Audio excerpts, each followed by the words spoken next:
Di bawah langit merah senja drasin, dia berdiri tepat di hadapanku.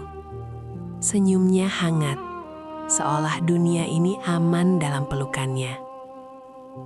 Dengan tangan kanan yang anggun, ia mengangkat mahkota Feniks emas, simbol kekuasaan tertinggi, lalu meletakkannya di kepalaku.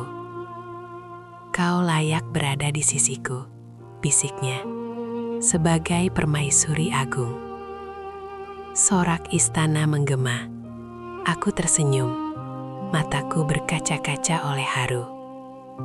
"Aku akan setia padamu, sampai darahku berhenti mengalir," jawabku lirih.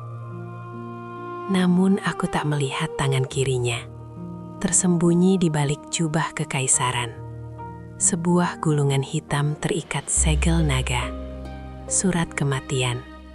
Namaku tercetak indah di bagian atas, diikuti daftar panjang, keluargaku. Malam itu, saat istana tenggelam dalam perayaan, api menyala di distrik utara. Teriakan memecah keheningan. Aku berlari menemuinya. "Yang mulia, keluargaku." Ia menatapku.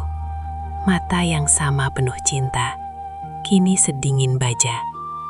"Aku mencintaimu," katanya pelan.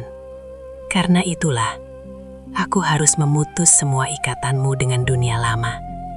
"Apa arti cinta bagimu?" aku berteriak.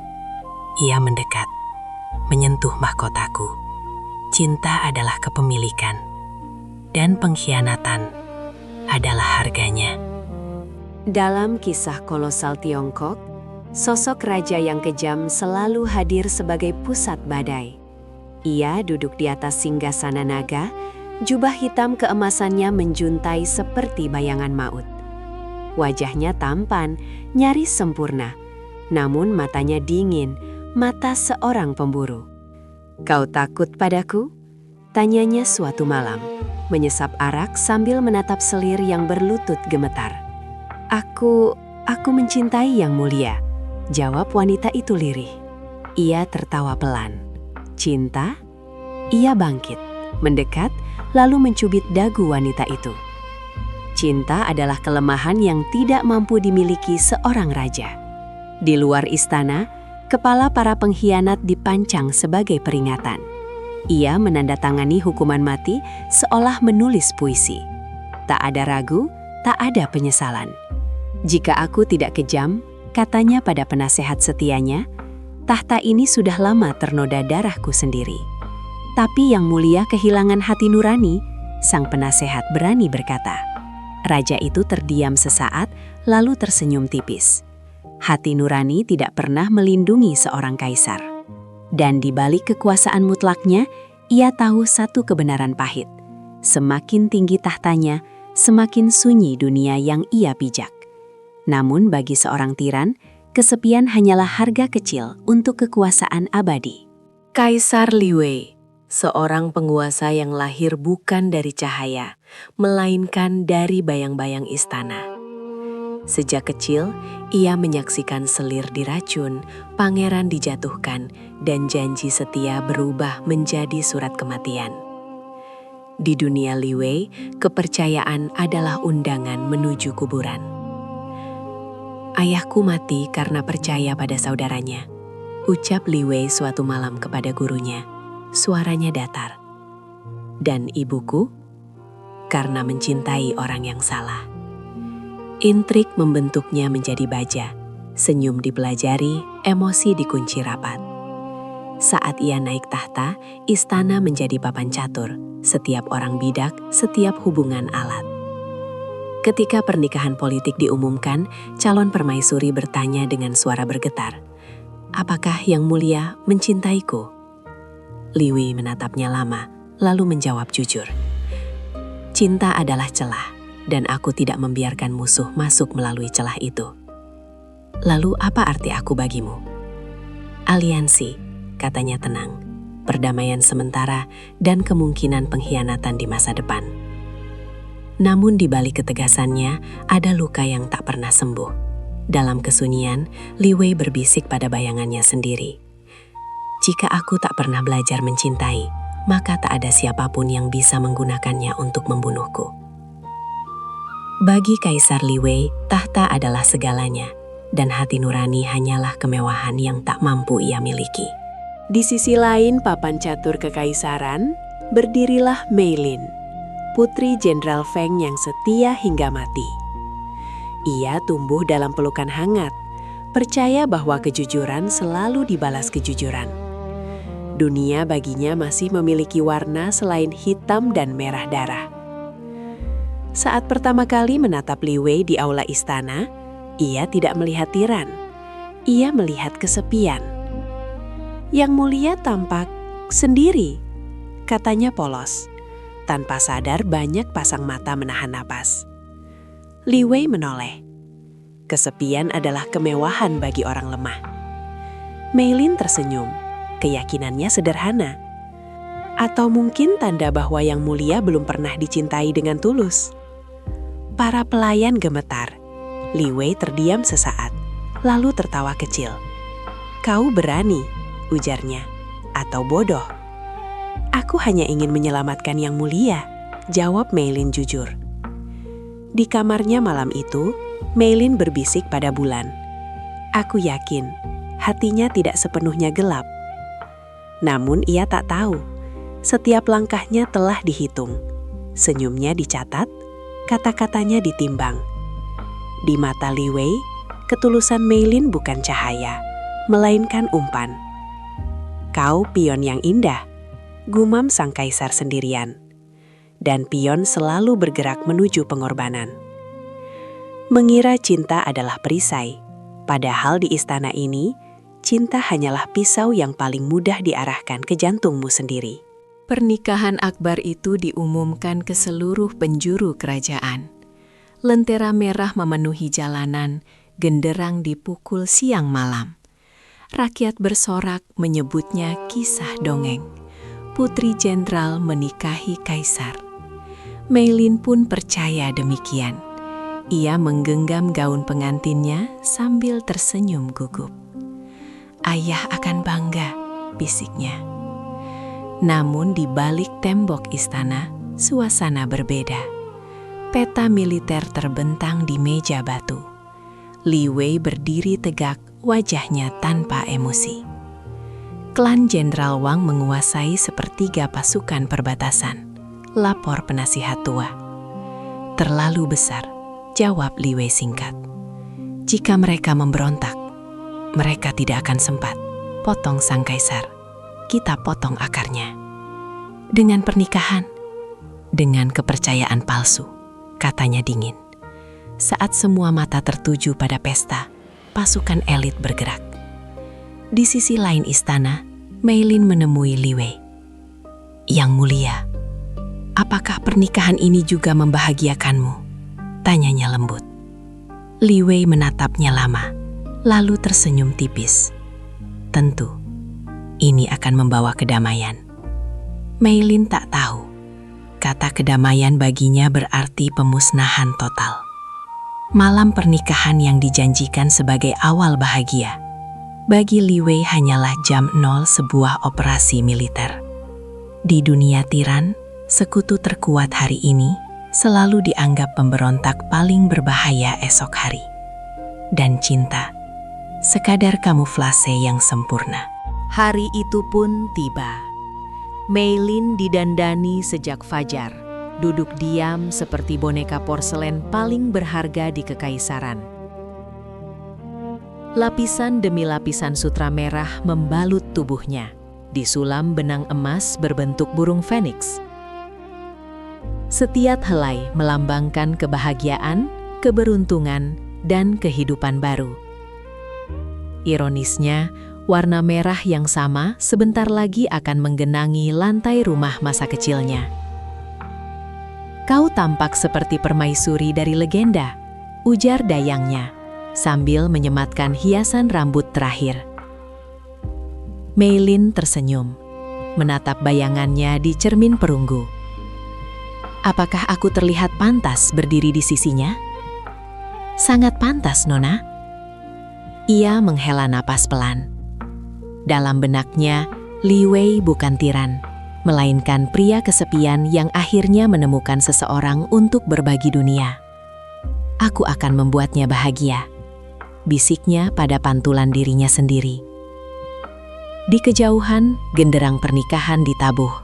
Sementara itu di ufuk timur, pasukan bergerak dalam sunyi. Pedang diasah tanpa suara. Perintah sudah turun. Mei Lin menutup matanya, membayangkan hari-hari damai. Ayah pasti aman. Gumamnya penuh keyakinan. Kaisar tak akan menyakiti keluargaku. Cermin tak menjawab. Sutra merah berkilau, indah dan kejam. Dan saat lonceng pernikahan berdentang, badai darah pun mulai berkumpul. Diam, rapi, menunggu saat untuk tumpah. Sementara Mei Lin bersiap menyambut surga, Li Wei justru membuka gerbang neraka. Di lorong rahasia di bawah istana, obor-obor menyala redup, memantulkan bayangan tajam di dinding batu. Pasukan bayangan berlutut di hadapannya, wajah tertutup topeng hitam, menunggu satu kalimat yang akan menentukan nasib ratusan jiwa. Li Wei membuka gulungan peta terakhir. Suaranya tenang, nyaris lembut. Gerbang timur setelah jam ketiga, gudang senjata lebih dulu. Seorang komandan berani bertanya, "Jika Jenderal Wang?" "Habisi," potong Li Wei tanpa ragu. Nama dan jasa tidak memberi kekebalan.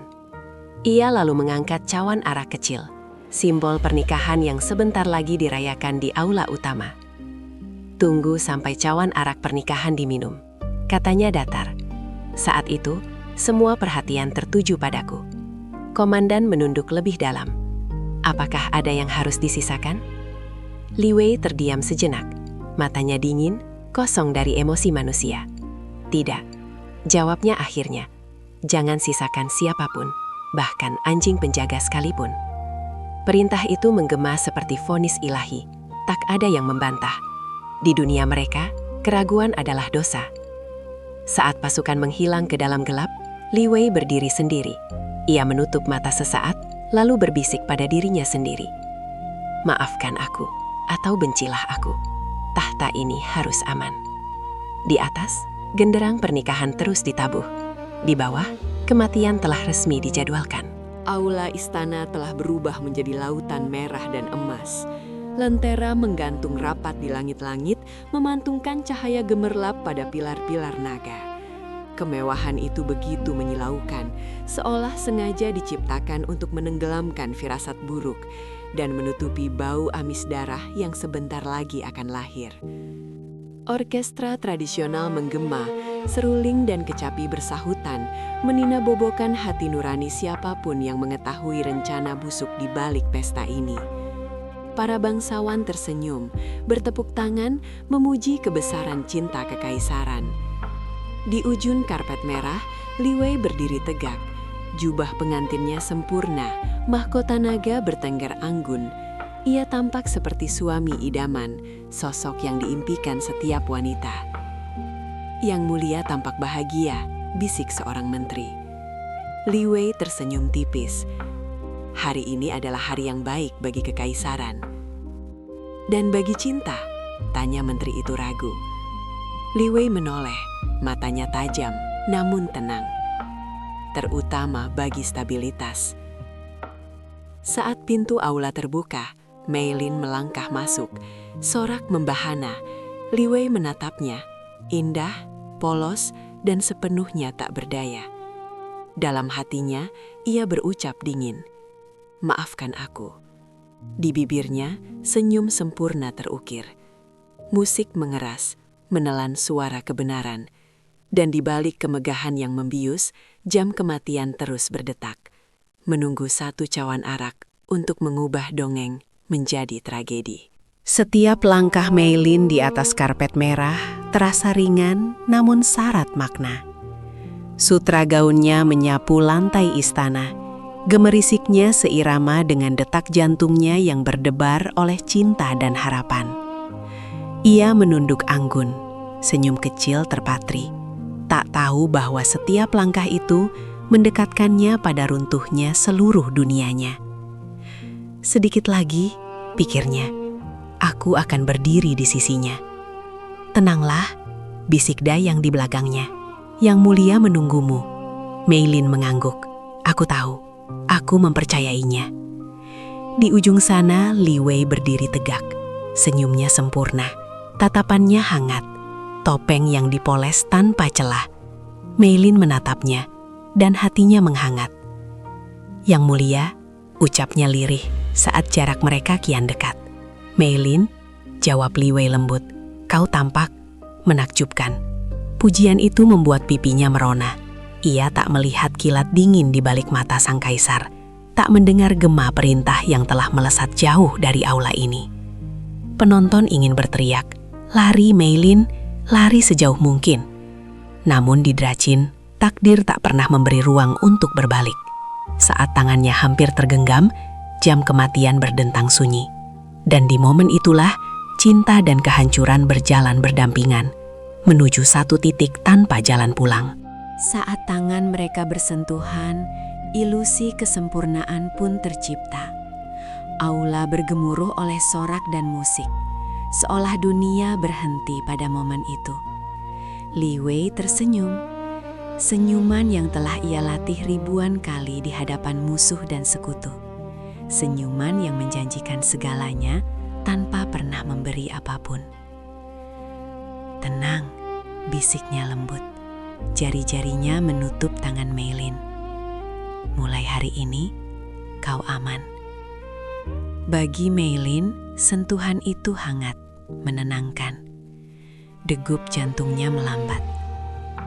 Aku percaya padamu, jawabnya pelan. Aku akan menjadi istri yang baik. Li Wei mengangguk, seolah tersentuh. Aku tahu. Namun jika diperhatikan lebih dekat, matanya tak ikut tersenyum. Di sana tak ada cinta, tak ada getar. Hanya perhitungan dingin, seperti jenderal yang menunggu aba-aba perang. Sekarang, 3, 2. Pelayan mendekat membawa 2 cawan arak pernikahan. Musik meninggi, menelan detik-detik terakhir. Untuk persatuan kita, kata Mei Lin tulus. Untuk kekaisaran, balas Li Wei. Saat bibir mereka menyentuh arak, Li Wei menurunkan kelopak matanya. Isyarat kecil, nyaris tak terlihat. Jauh dari aula, pedang terhunus serempak. Di genggaman tangannya, Mei Lin merasakan kehangatan. Di balik senyumnya, Li Wei menghitung detik hingga dunia Mei Lin runtuh selamanya. Mereka melakukan 3 kali penghormatan, mengikuti adat kuno yang sakral. Aula hening, hanya musik lembut yang mengalun. Penghormatan pertama, seru pemandu upacara, kepada langit dan bumi. Mereka membungkuk. Mei Lin memejamkan mata, berdoa agar pernikahan ini diberkahi. Li Wei menunduk dengan presisi, sebuah formalitas tanpa doa. Penghormatan kedua, lanjut suara itu, kepada orang tua. Di hadapan mereka, 2 kursi kosong terdiam. Mei Lin menatapnya sejenak. Senyumnya lembut namun rapuh. Ayah pasti sibuk menjaga perbatasan, bisiknya, seolah meyakinkan dirinya sendiri. Semoga beliau selalu selamat. Li Wei tak berkata apa-apa. Tatapannya lurus, rahangnya mengeras. Jauh dari aula, di bawah langit yang sama, pasukan bayangan mengepung kediaman Jenderal Wang. Gerbang dikunci dari luar. Obor dinyalakan. Perintah telah berjalan. Penghormatan ketiga, kata pemandu, kepada sesama pasangan. Mereka saling membungkuk. Mei Lin mengangkat wajahnya dengan mata berkaca-kaca. Aku akan menjadi istri yang berbakti, ucapnya tulus. Li Wei menjawab pelan, cukup untuk didengar berdua. Dan aku akan melindungi kekaisaran. Saat dahi mereka hampir bersentuhan, doa Mei Lin terbang menuju ayahnya. Pada saat yang sama, baja beradu. dan pintu rumah masa kecilnya mulai digedor. Ironi mencapai puncaknya. Di aula suci, restu dipanjatkan. Di luar, takdir keluarga Wang sedang ditutup dengan rapat, tanpa jalan kembali. Malam semakin larut dan pesta kian liar. Tarian berputar seperti gelombang merah. Musik menghentak, arak mengalir tanpa jeda. Tawa para bangsawan pecah, menenggelamkan segala firasat. Meilin duduk di samping suaminya, punggungnya tegak, wajahnya berseri, merasa menjadi wanita paling beruntung di dunia. Li Wei meraih kendi arak dan menuangkan dengan penuh perhatian ke cawan Meilin. Gerakannya halus, nyaris mesra. Para dayang saling berbisik iri. "Yang mulia begitu menyayangi permaisuri," kata seorang selir tersenyum. Meilin menoleh, pipinya memerah. "Terima kasih," ucapnya pada Li Wei. "Aku bahagia." Li Wei mengangguk, senyumnya terukur. "Minumlah, malam ini untuk kita." Setiap tetes arak jatuh, pelan, pasti. Di tempat lain, pintu didobrak. Baja menyala, satu teriakan terputus, satu nyawa padam. Meilin mengangkat cawan. "Untuk masa depan," katanya tulus. "Untuk ketertiban," balas Li Wei lirih. Arak menyentuh bibirnya. Di kejauhan, obor jatuh ke lantai kayu. Api menjilat. Seorang prajurit memberi isyarat. "Satu lagi." Meilin tersenyum, tak menyadari irama pesta telah menjadi penanda kematian. Li Wei menatap cawan yang kembali kosong, menghitung tanpa suara. "Tambahkan," katanya tenang. Dan saat arak kembali mengalir, satu keluarga lagi menghilang dari dunia, digantikan oleh tawa, musik, dan ilusi cinta yang tak ternoda. Sementara di istana gelas berdenting dan tawa mengalun, di kediaman Jenderal Wang, malam pecah oleh suara kayu retak. Pintu gerbang didobrak paksa. Tak ada peringatan, tak ada segel kekaisaran yang dibacakan. Hanya teriakan singkat dan derap sepatu di atas batu basah. "Hancurkan gerbang!" seru seorang komandan bertopeng. Pasukan elit kaisar menyerbu masuk seperti gelombang kematian hitam. Pedang terhunus, wajah dingin, tanpa ragu.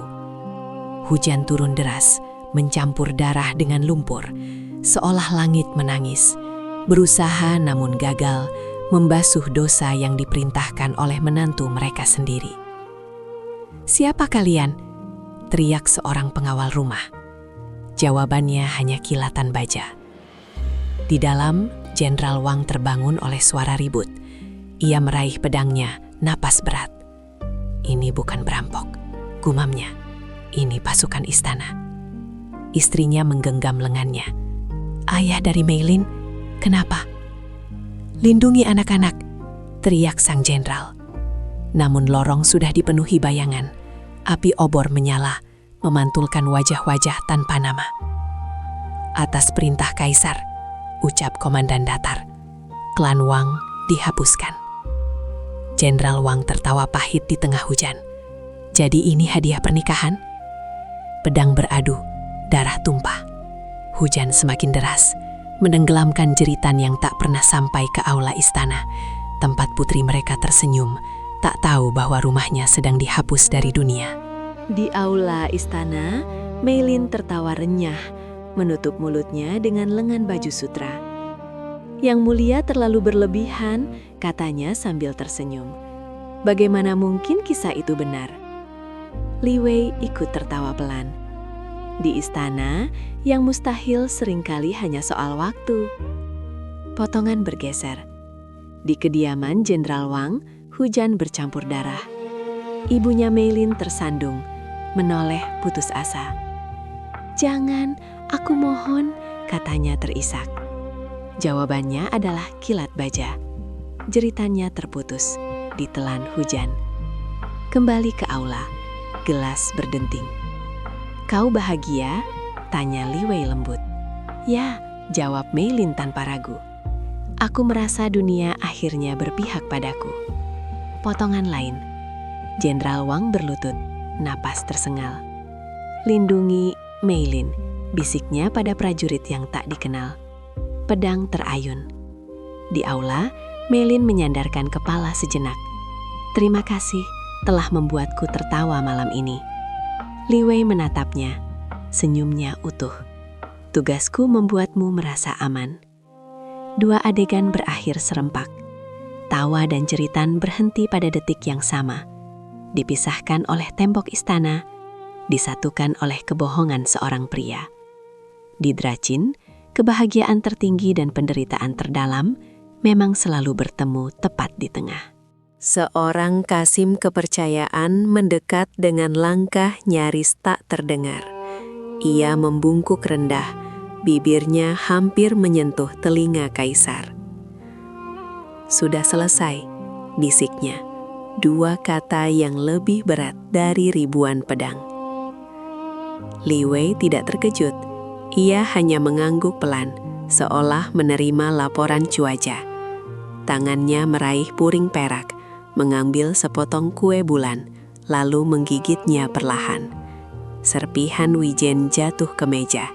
Wajahnya tetap tenang.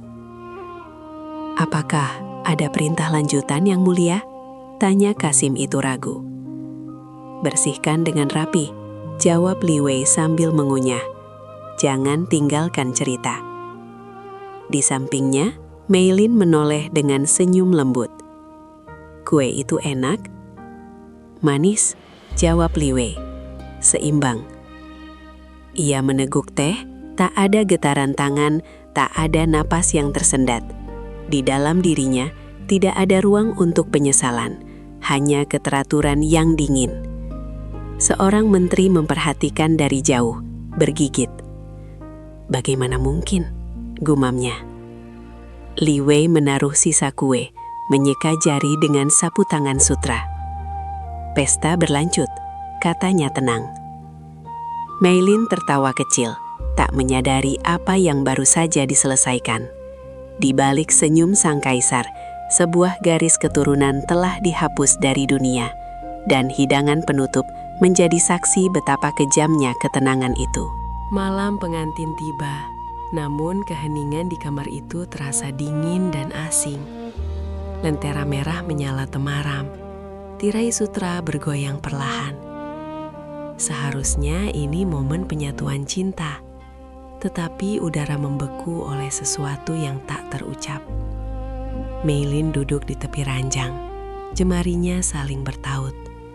Jantungnya berdebar, bukan oleh gairah, melainkan harap yang rapuh. "Yang Mulia," panggilnya pelan, "apakah kau lelah?" Li Wei berdiri di dekat jendela, punggungnya membelakangi cahaya. Ia menatap kegelapan malam, rahangnya mengeras. Pikirannya bukan pada sentuhan atau janji, melainkan pada satu soal. Bagaimana memberitahu atau menyembunyikan kebenaran bahwa Meilin kini sebatang ara. "Aku tidak lelah," jawabnya datar. "Aku sedang berpikir." "Tentang apa?" Meilin menelan ludah. "Tentang kita?" Li Wei terdiam. Hujan jauh di luar istana terdengar samar. "Kadang," katanya akhirnya, "cinta menuntut harga yang tidak semua orang sanggup bayar." Meilin berdiri, melangkah setengah ragu. "Jika ada beban, biarkan aku memikulnya bersamamu." Li Wei menoleh. Tatapan mereka bertemu, polos dan percaya, berhadapan dengan dingin dan perhitungan. Ia menghela napas tipis. "Beristirahatlah," ucapnya pelan. "Malam ini belum saatnya." Meilin mengangguk, kembali duduk, menyimpan keyakinannya. Sementara Li Wei tetap mematung, menimbang kebohongan mana yang akan menyelamatkan tahta dan mana yang akan menghancurkan hati istrinya. Saat Meilin menyentuh bahunya, sentuhan itu ringan, namun cukup untuk memecah keheningan. "Yang Mulia, ada yang salah?" tanyanya pelan. Li Wei berbalik. Untuk sedetik, hanya sedetik, topengnya retak. Di matanya berkilat sesuatu yang nyaris menyerupai rasa bersalah. Atau mungkin hanya pantulan cahaya lilin yang bergetar. Ia menatap wanita yang hidupnya baru saja ia runtuhkan. Dan dadanya terasa sesak oleh sesuatu yang tak pernah ia izinkan tumbuh. Tidak, katanya cepat. Terlalu cepat. Meilin mendekat setengah langkah. Kau tampak jauh. Li Wei menutup jarak itu dengan satu gerakan pengecut yang paling mudah. Ia memeluknya. Erat. Aman. Pelukan yang membungkam pertanyaan. Meilin terkejut. Lalu melunak. Menyandarkan kepala di dadanya. Aku di sini, bisik Li Wei, menenggelamkan suaranya di rambutnya.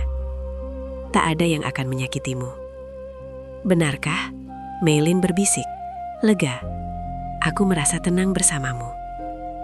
Li Wei memejamkan mata. Di balik pelukan palsu itu, janji-janji manis mengalir. Semuanya telah ternoda darah. Percayalah padaku, katanya lirih. Aku akan selalu melindungimu. Meilin mengangguk, memeluk balik. Tak tahu bahwa pelindungnya adalah algojo yang sama. Lilin bergetar, dan di antara detak jantung yang beradu, kebohongan menemukan tempat paling hangat untuk bersembunyi. Saat Meilin menyentuh bahunya, sentuhan itu ringan, namun cukup untuk memecah keheningan. Yang mulia, ada yang salah? Tanyanya pelan. Li Wei berbalik. Untuk sedetik, hanya sedetik, topengnya retak.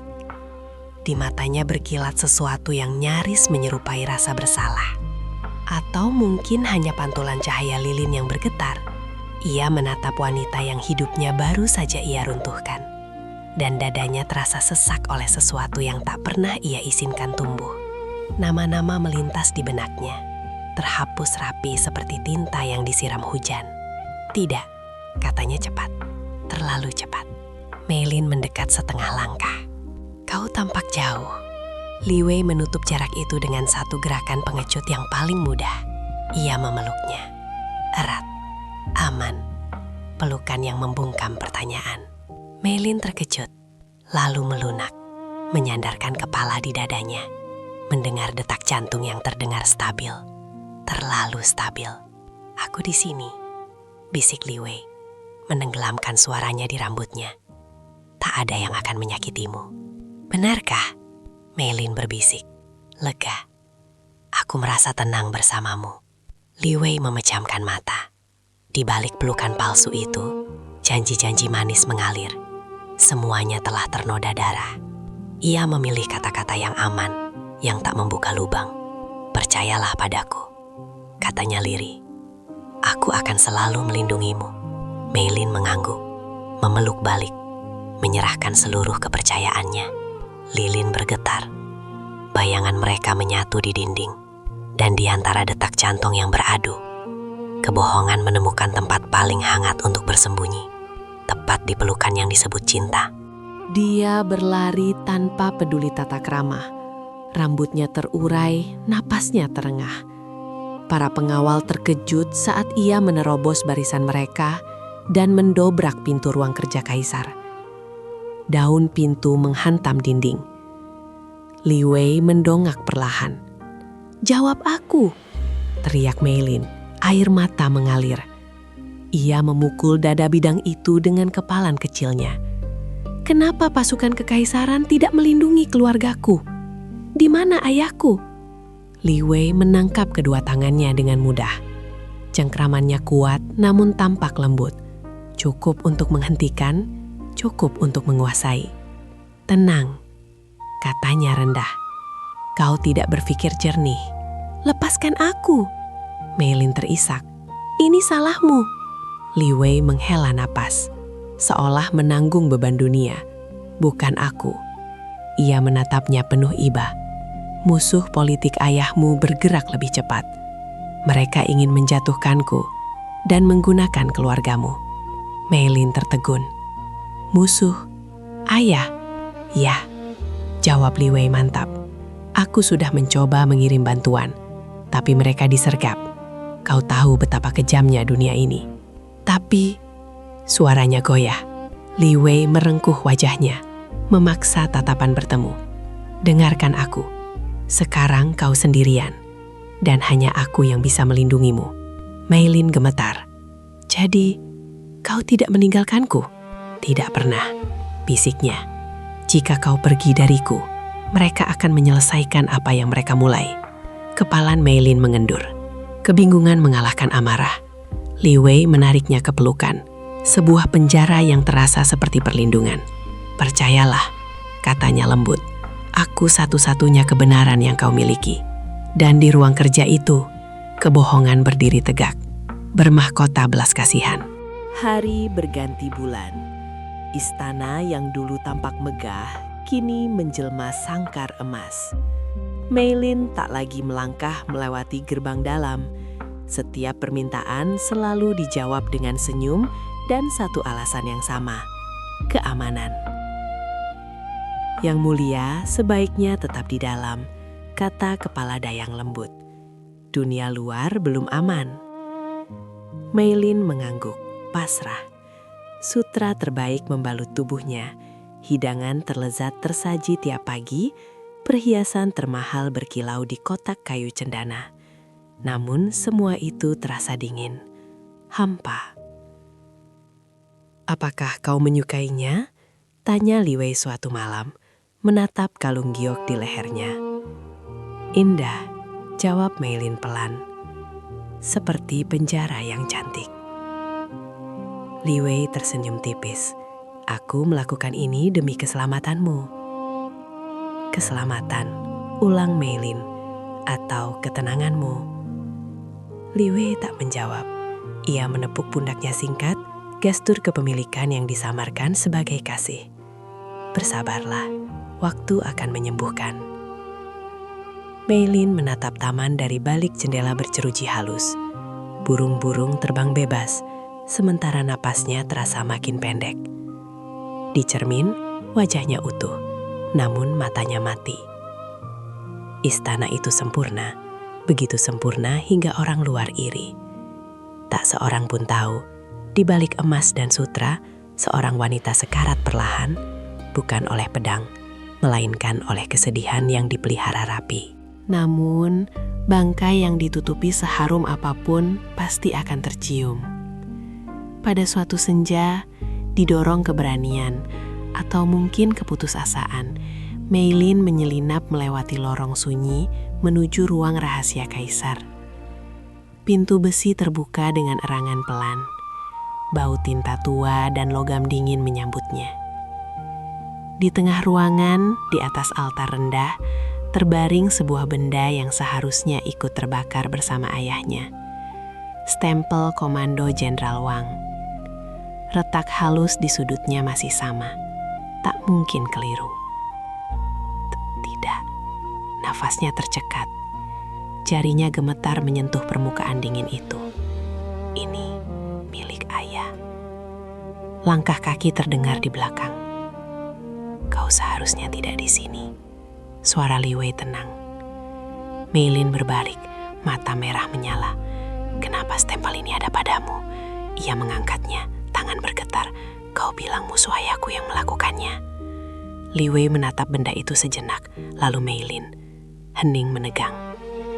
Aku menyimpannya agar tidak disalahgunakan, jawabnya datar. Kebohongan, teriak Mei Lin. Air mata jatuh. Ini trofi, pengakuanmu. Li Wei mendekat setapak. Tenang, kau tidak mengerti. Aku mengerti sekarang, potong Mei Lin. Suaranya pecah. Kau bukan pelindungku. Ia menggenggam stempel itu ke dada. Kau pembunuh. Topeng Li Wei runtuh sepenuhnya. Tatapannya mengeras. Jika kebenaran membuatmu membenciku, katanya pelan, maka aku akan tetap memilih kebenaran itu demi tahta. Di ruangan itu, selubung kebohongan robek dan cinta terakhir Mei Lin mati oleh bukti yang berkilau dingin di tangannya. Inilah titik balik yang lama ditunggu. Di lorong sunyi istana, wanita lembut bernama Mei Lin mati. Dan sesuatu yang lain bangkit dari puingnya. Ia mengusap air mata terakhir, menegakkan punggung. Tak ada lagi isak untuk pria itu. Hanya napas yang kini tenang, terukur, Di depan cermin, ia memulas bibirnya dengan merah darah. Jubahnya diganti, warna gelap menyerap cahaya, menyembunyikan luka. Tatapannya tajam, dingin, hidup kembali. "Ayah," bisiknya pelan. "Aku mengerti sekarang." Ia tahu pedang tak akan menumbangkan Li Wei. Kekuasaan tak bisa dilawan dengan kekuatan. Tapi ada satu senjata yang paling ditakuti sang kaisar. Cinta. Yang obsesif, posesif, memakan diri. Ketika Li Wei masuk, Mei Lin menoleh dengan senyum yang berbeda. "Kau mencariku?" tanya Li Wei. "Selalu," jawab Mei Lin lembut. Ia melangkah mendekat, menyentuh lengannya. Sentuhan terukur. "Aku menyadari sesuatu." "Apa itu?" Li Wei menyipitkan mata. "Aku aman hanya bersamamu," katanya, menatap lurus. "Tanpamu, aku tak punya siapa-siapa." Li Wei terdiam. Ada kilat kepuasan di matanya. Mei Lin menunduk menyembunyikan senyum tipis. Kail tertelan. "Ajari aku," lanjutnya pelan, "bagaimana menjadi milikmu sepenuhnya." Di dadanya dendam berdenyut tenang. Jika cinta adalah jerat, maka ia akan menenunnya sendiri, hingga kaisar tercekik oleh perasaannya sendiri. Dan tahta runtuh bukan oleh pedang, melainkan oleh cinta yang ia kira miliknya. Mei Lin mulai memainkan perannya dengan sempurna. Ia kembali menjadi istri penurut. Kepalanya tertunduk, langkahnya ringan, senyumnya manis. Senyum yang sama kini berubah menjadi racun paling halus. Ia menuangkan teh, merapikan jubah, mendengarkan tanpa membantah. "Yang mulia tampak lelah," katanya suatu malam. Suaranya selembut sutra. "Izinkan aku merawatmu?" Li Wei tersenyum puas. "Kau belajar cepat." "Aku hanya menerima takdir," jawab Mei Lin lirih. "Dunia ini lebih aman jika aku mematuhinya." Kata-kata itu mengendurkan kewaspadaan Li Wei. Ia mulai berbicara lebih banyak, pulang lebih larut, tertawa lebih lepas. "Kau akhirnya mengerti," katanya angkuh. "Masa lalu tak perlu diungkit." Mei Lin mengangguk. Tentu, batinnya, karena masa lalu kini tinggal menunggu saatnya bangkit. Ia menyandarkan kepala di bahu Li Wei. "Aku bersyukur masih memilikimu." Li Wei menghela napas puas, lengannya melingkar, kepemilikan yang ia kira aman. "Kau milikku," katanya. Mei Lin tersenyum di balik punggungnya. "Dan kau milik kesalahanmu." Hari demi hari Li Wei lengah. Ia percaya Mei Lin telah lupa. Ia salah. Kebodohan terbesar seorang tiran adalah meremehkan wanita yang telah kehilangan segalanya. Karena dari kehampaan itulah kesabaran paling mematikan lahir. Pembalasan dendam terbaik disajikan dingin dan perlahan. Mei Lin memahami satu hal. Kematian yang cepat adalah anugerah. Ia memilih penderitaan yang merayap, tak terlihat. Bukan racun yang mematikan seketika, melainkan sesuatu yang melemahkan sedikit demi sedikit. Cukup samar untuk disalahkan pada kelelahan dan usia. Setiap malam dupa dinyalakan di kamar tidur kaisar. Aromanya menenangkan. Biasa saja. Li Wei menarik napas panjang. Tak pernah curiga. "Tidurku lebih nyenyak akhir-akhir ini," katanya. Mei Lin tersenyum lembut. "Aku senang bisa membuatmu tenang." Hari-hari berlalu. Tangan Li Wei kadang gemetar. Langkahnya melambat. Ia terbangun dengan pusing dan keringat dingin. "Dokter," perintahnya gusar. "Cari penyebabnya." "Yang mulia terlalu banyak pikiran," jawab tabib. "Istirahatlah." Paranoia tumbuh seperti bayangan. Semua orang mengawasiku, gerutu Li Wei. Kecuali kau. Mei Lin meraih tangannya. Hangat. Aku setiamu. Malam demi malam, Li Wei menghirup nasibnya. Kesehatannya menurun, kewaspadaannya tumpul. Ia tak pernah mencurigai ratunya, wanita yang tidur di sisinya, membisikkan doa-doa lembut. Di balik senyum Mei Lin, dendam berdenyut tenang. Ia menghitung bukan jam, melainkan perubahan. Napas yang lebih pendek, marah yang lebih cepat, ketakutan yang kian rapuh. Kematian sedang datang, pelan, sopan, dan tak pernah sendirian. Bulan berganti tahun, dan sang naga akhirnya tumbang. Li Wei terbaring di ranjang kematiannya. Tubuh yang dulu kokoh kini kurus dan gemetar. Napasnya pendek, matanya cekung. Tabib istana berlutut bingung. Ramuan terbaik tak lagi berguna. Maafkan kami yang mulia, gumam seorang tabib. Tak ada yang mempan. Mei Lin duduk di sisi ranjang. Wajahnya tenang seperti permukaan danau. Ia menyeka keringat di dahi Li Wei dengan sapu tangan sutra. Beristirahatlah, katanya lembut. Aku di sini. Dengan sisa tenaga, Li Wei menggapai tangannya. Cengkramannya lemah, tak lagi menguasai. Mei Lin, suaranya parau. Dunia ini penuh pengkhianat. Ia menelan ludah, mencari napas. Hanya kau yang bisa kupercaya di dunia ini. Kata-kata itu jatuh seperti lelucon paling ironis dalam sejarah. Mei Lin menatapnya lama.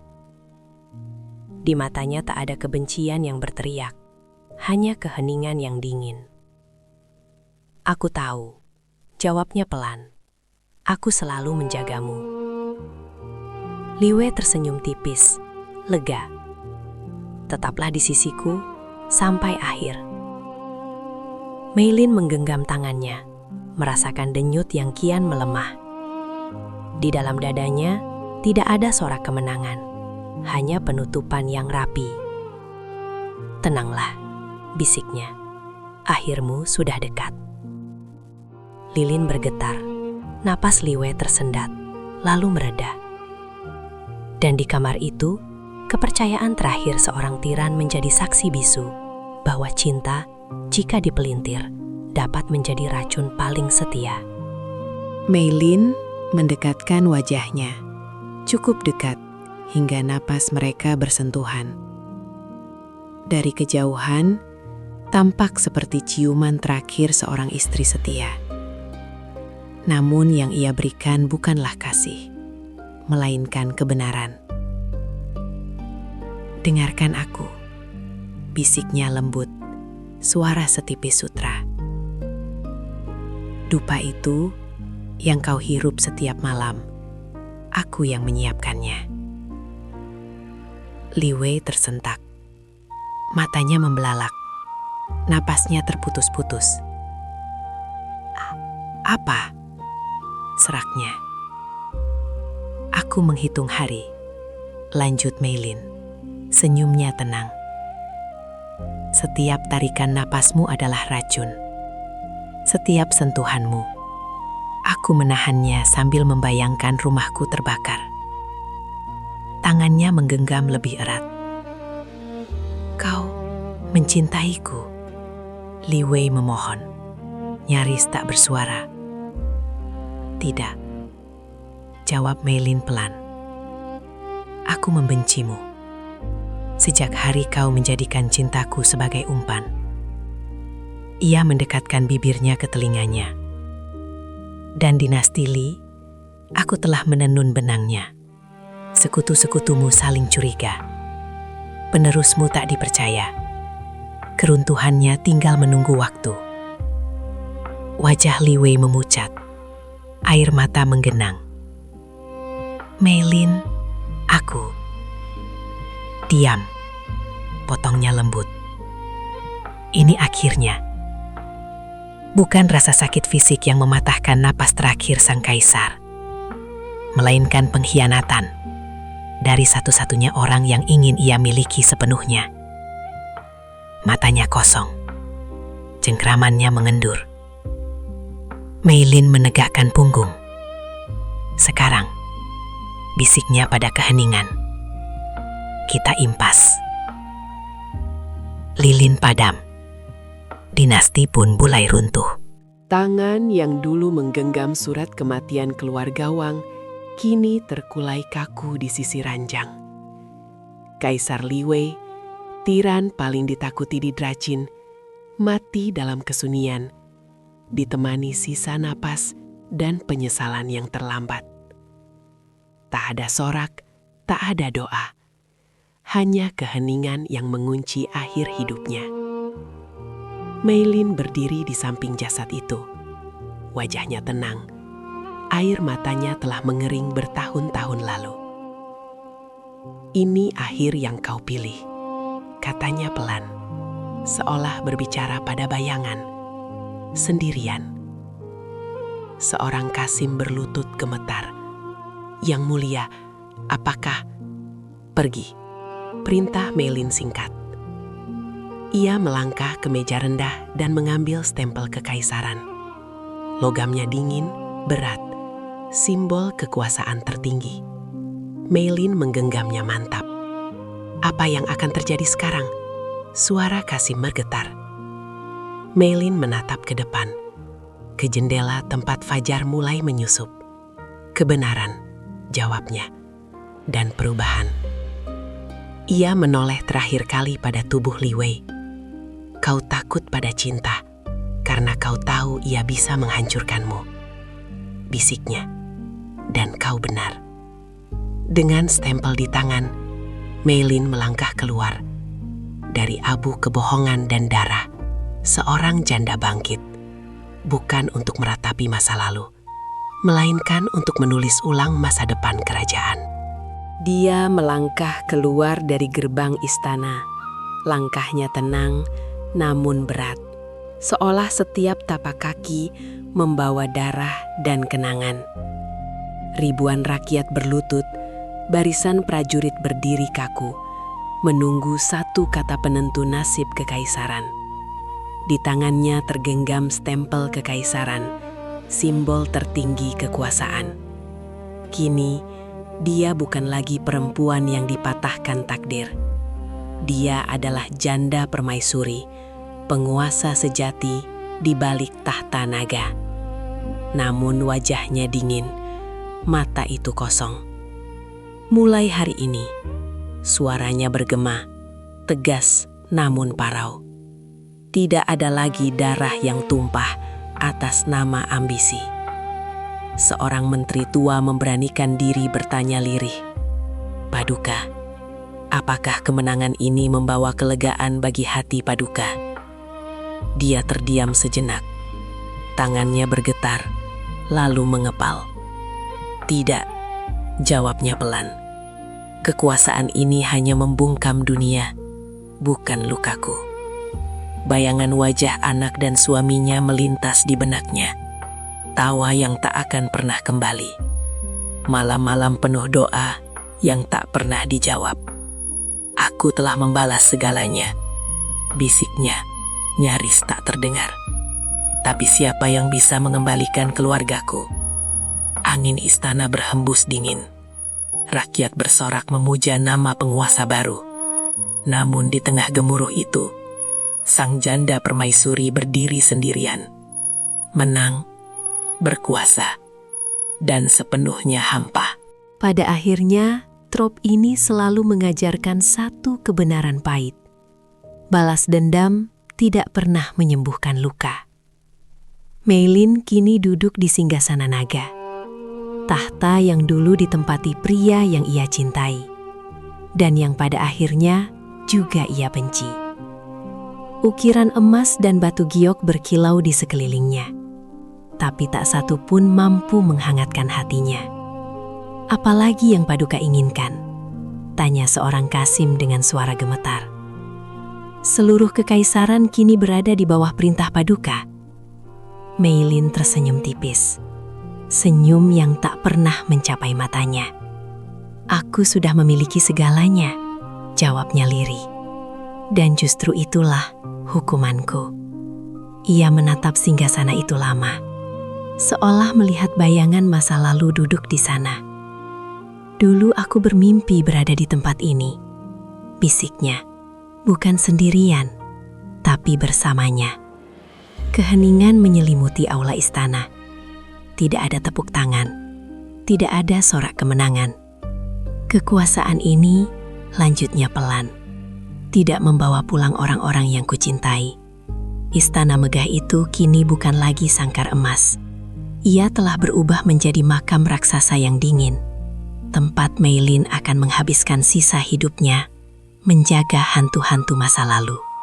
Setiap malam, ditemani mahkota berat di kepalanya, ia berkuasa atas dunia, namun tak mampu menguasai kesepiannya sendiri. Itulah kisah tragis dari trop raja yang kejam. Sebuah peringatan bahwa ketika cinta dijadikan alat politik, darah akan selalu menjadi bayarannya. Bagaimana menurut kalian? Apakah tindakan Mei Lin setimpal? Atau dia justru berubah menjadi monster yang sama dengan suaminya? Tulis pendapat kalian di kolom komentar. Jangan lupa like dan subscribe untuk pembahasan drama gila lainnya. Sampai jumpa di kisah berikutnya.